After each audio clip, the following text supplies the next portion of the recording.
for me, it was a really interesting challenge in terms of structure. I've always done real-time before. I've never done non-linear. So it was trying to still tell a story, but still make it feel very personal. One of the most striking and arresting images I liked from the novel was the house that was covered with the red paint. And I felt that she was in an episode of this place. You know, she's stuck in this place, and it's, the light is red, and everything's red, and it's reflecting. It's guilt. It's about guilt. The whole film's about guilt. I'm of the belief that cinema went downhill since people started talking in it. I would have made any film that Lynne proposed we make together, but when she proposed this opportunity, one of the first things that I saw was an opportunity to be this interior and this lonely. I think that feeling of being, at the end of the day, left with yourself. Of course, in Eva's case, it's extreme. It's like a nightmare scenario.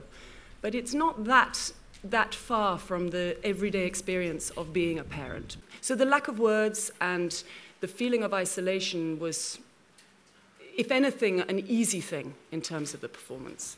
I'm interested in working with great filmmakers, and I've done some comedies recently, and why I was drawn towards this. I'm always drawn to the thing that I didn't just do, you know, so I think variety is an important part of why I choose things. But it was really Lynne. Like, I think Tilda said earlier, she would have done anything that Lynne presented, and I was the same way. I was just dying to work with her, and I said, well, I don't even care what the script is. If there's a part for me, please sign me up. The film, more than the book, but the film really does deal with this concept of artifice, of disconnect within a family, of people just saying, just acting roles, acting the role of the father.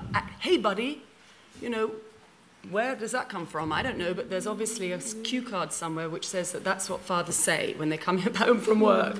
And there are all sorts of cue cards for mothers too.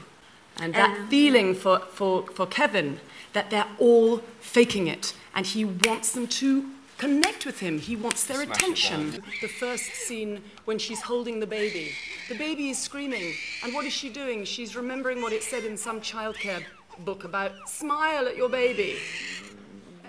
You know, that's the beginning of the disconnect, and the disconnect never ends. I think the idea of a mother not loving her son is one of the last taboos, and people don't want to talk about it. And we've shown that in this film. But definitely it is a Greek tragedy in its essence.